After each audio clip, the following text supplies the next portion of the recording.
Ontario just recorded the largest outflow of non-permanent residents in Canadian history. This is definitely worth talking about. And at first glance, it sounds like a random stat, but it's actually a huge deal, and this is why.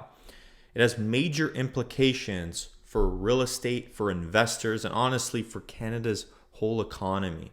So back in 2022 and 2023, the federal government issued a massive wave of 3-year visas, right? This decision created an artificial population boom. I think we can all kind of agree on that, right? Even if you believe in other things, right? It really created a more of an artificial boom. And what I mean by that is the population was growing, but it wasn't permanent growth. These weren't people actually laying down roots in Canada, buying homes, starting families. They were here temporarily, okay?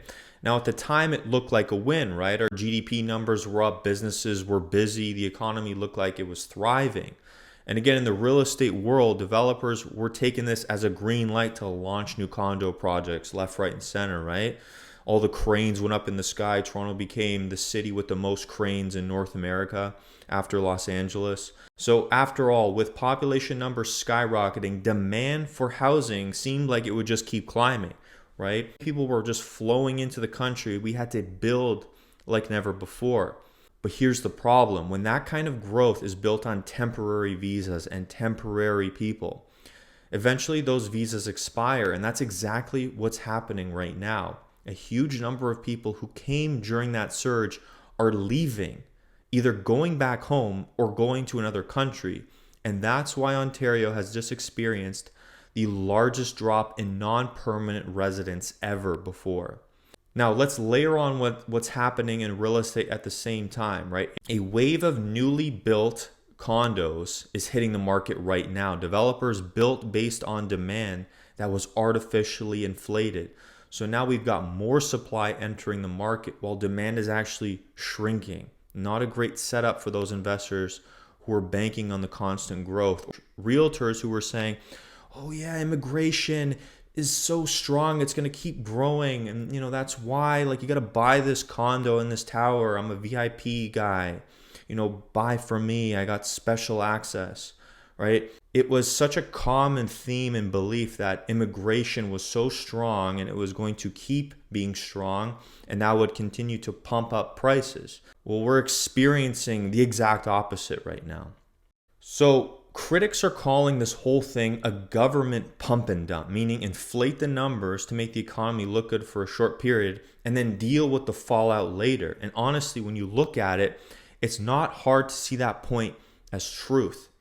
Statistics Canada is now forecasting something that hasn't happened in over 150 years, negative population growth. They're projecting about negative 0.2% this year and next year. Now, that might not sound like a massive amount of people, but in a country like Canada where immigration has always been a driver of our growth, that's a massive change for us. The last time we had population decline like this was back in the 1870s. Okay, very long time ago. And history actually gives us a warning here. In the early 1990s, immigration surged, then slowed down. Housing demand cooled. And what happened next? Prices corrected very hardly down. And it took years before the market found its footing again, right? We all can look back at the 1990s, and if history is repeating itself now, condo investors could be in for some tough times. Lower rents, higher vacancies, and declining resale values, on top of the fact that developers are continuing to build purpose-built rentals and converting some of their condo projects over to purpose-built rentals. Now let's flip the coin. For regular buyers, people who've been waiting on the sidelines, this might actually be a positive shift.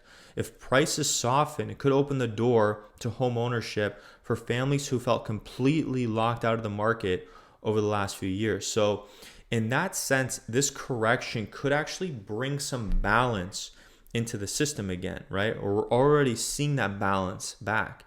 Now, here's my opinion on all this. I think what we're seeing is the real cost of using short-term immigration policies to artificially boost the economy. It creates like a sugar high, like an artificial sweetener high that doesn't last. It's not built on anything solid. The numbers look good in the moment, but it's not sustainable. And eventually you hit a crash, right? A sugar crash. That's exactly what we're experiencing right now. Real estate is supposed to be a long-term stable asset class. But when the government ties housing demand to temporary population growth, you end up with these wild swings, these wild boom and bust cycles, followed by these painful corrections. That's not healthy for investors, it's not healthy for buyers, and it's not healthy for the economy. What Canada really needs is a clear, consistent immigration plan, one that matches housing supply, job creation, and infrastructure. People need to be able to plan for the long term, okay? Not guess whether the next policy shift is going to inflate or deflate demand overnight. Because if we don't fix this, we're going to see the same cycle over and over and over again. Artificial growth, unsustainable highs in real estate, and then these painful long corrections where people get caught in the middle. They lose hundreds of thousands of dollars. They get sued by developers. Investors, renters, and families are just trying to buy their first home and are the ones who end up paying the price. So let me know what you guys think of this.